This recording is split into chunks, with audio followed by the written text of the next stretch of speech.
All right, today we're tackling a big one in cybersecurity, denial of service attacks. You've probably seen these letters thrown around, right? DOS, DDoS, DRDoS. They all sound kind of the same, and yeah, they all knock stuff offline. But how they do it? Well, that's a whole story about the evolution of cyber warfare. So let's start at the beginning with the OG attack, the classic denial of service, or DOS. The idea behind a DOS attack is actually pretty straightforward. It's just one computer sending a massive flood of traffic to a single target. It's kind of like one person standing in a doorway blocking anyone else from getting through. Simple, but effective. Sometimes. So yeah, you can see it right here. It's a straight-up one-on-one fight. And because all that junk traffic is coming from just one single place, one IP address, it's actually not that hard to spot and just, block it. But, of course, attackers got smarter. They figured, hey, one person blocking a door is easy to move. What if we use a crowd? And that's where things got distributed. So a DDoS, or distributed denial of service attack, isn't just one computer anymore. Oh no, we're talking about an entire army.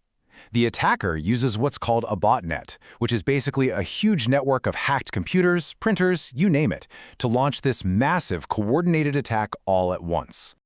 So forget one person at one door. This is like having a giant, angry mob swarming every single entrance to a building. How do you even begin to stop that? When the attack is coming from thousands of different places at the same time, it becomes a way bigger problem to solve. Okay, so the attacks evolved again, and this next step is where things get really, really clever. It all comes down to two tricks: reflection and amplification. This is the DRDoS, which stands for Distributed Reflective Denial of Service, and that reflective part is key. See, in this attack, the bad guy never even talks to the victim directly. Nope, they bounce or reflect the attack off of a bunch of innocent, unsuspecting servers out there on the internet. It works in 3 sneaky steps. First, the attacker sends out a bunch of small requests to these third-party servers. But, and here's the trick, they fake the return address, putting the victim's address there instead. Step 2, all those servers, being helpful, prepare a response. And step 3, they send that response right to the victim. The attacker is completely out of the picture. The attacker basically gets to hide in the shadows, using these reflectors like unwilling partners in crime. And because of that, trying to find the actual attacker, it's next to impossible. So reflection gives them anonymity, which is huge. But the second part of the trick, amplification, well, that's what makes these things absolutely devastating.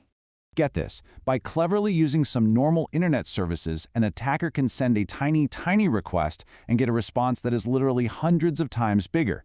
In some cases, we're talking a 557-to-1 ratio. A tiny little poke from the attacker generates a massive tidal wave of data that just crushes the victim.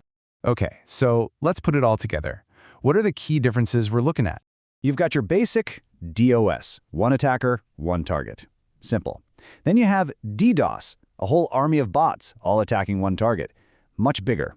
And then, the really nasty one, DRDoS. It uses innocent servers to hide the attacker and to amplify the attack to a truly massive scale. It really is a constant arms race, isn't it? As the attacks get smarter, sneakier, and more powerful, it really makes you wonder, how can our defenses possibly keep up?